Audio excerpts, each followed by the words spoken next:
Nagsanga-sanga na ang away ng Barreto sisters. Nasa kalagitnaan ng isang giyera ngayon ang pamilya Barreto.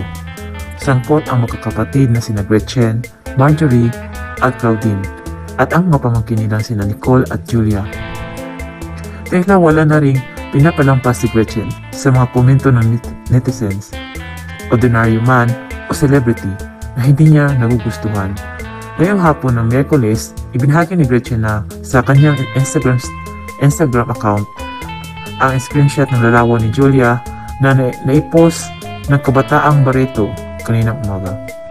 Nakalagay sa caption ni Julia, "Good morning selfies."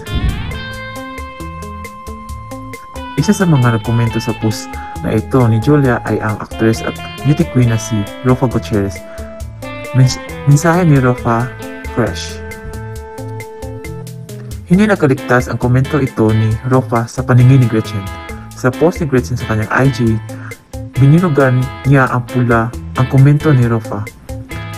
Pinasaringan pa ni Gretchen si Rofa na nakisawsaw umano.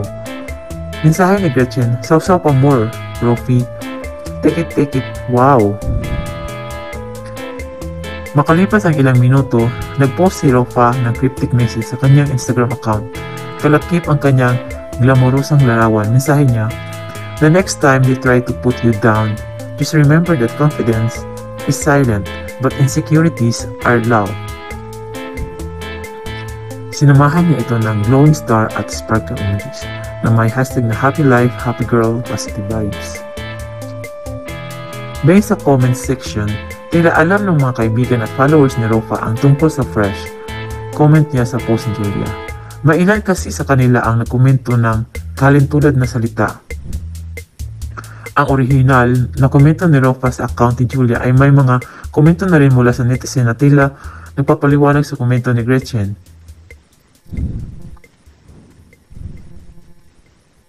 Pinayuhan naman si Rofa ng kanyang ina na si Annabel Rama na wag nang pumatol dahil nagsasayang lamang daw siya ng kanyang precious time.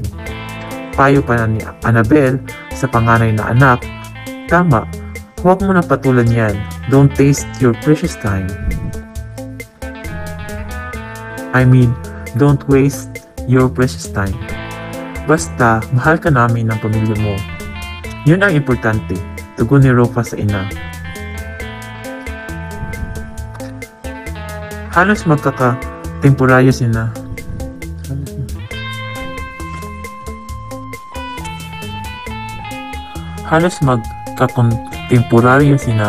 Gretchen at Rofa na pumasok sa showbiz noong 1980s. Nasangkot ang dalawa sa itinuturing na isa sa pinakamalaking iskandalo sa Philippine showbiz, ang 1994 Manila Film Festival scandal. Sa awards night noong June 1994, minanipula ng talent manager na si Lolit Solis ang resulta ng Best Actor at Best Actress categories. Sa halip na si Aiko Melendez ang nanalo sa Best Actress category, si Rofa ang binasa ng presenter na si Miss Mauritius. 1993, Bebeka Babaji. Kasama si Bebeka na nag-present ng award ang kapatid ni Rofa na si Rocky Gutierrez at si Gretchen. Nakitang-kita sa kamera ang pagkagulat ng ibang winner ang inanunsyo. Sa Best Actor naman, imbis na si Edo Manzano, ay si Gabby Concepcion ang idiniklarang nanalo. Prize talent noon ni Lulit si Gabby. Nagkaroon ng investigasyon sa nangyaring scam at naging star witness pa si Gretchen. Kalaunan, isinuri ni Rofa at Gabby ang kanilang awards.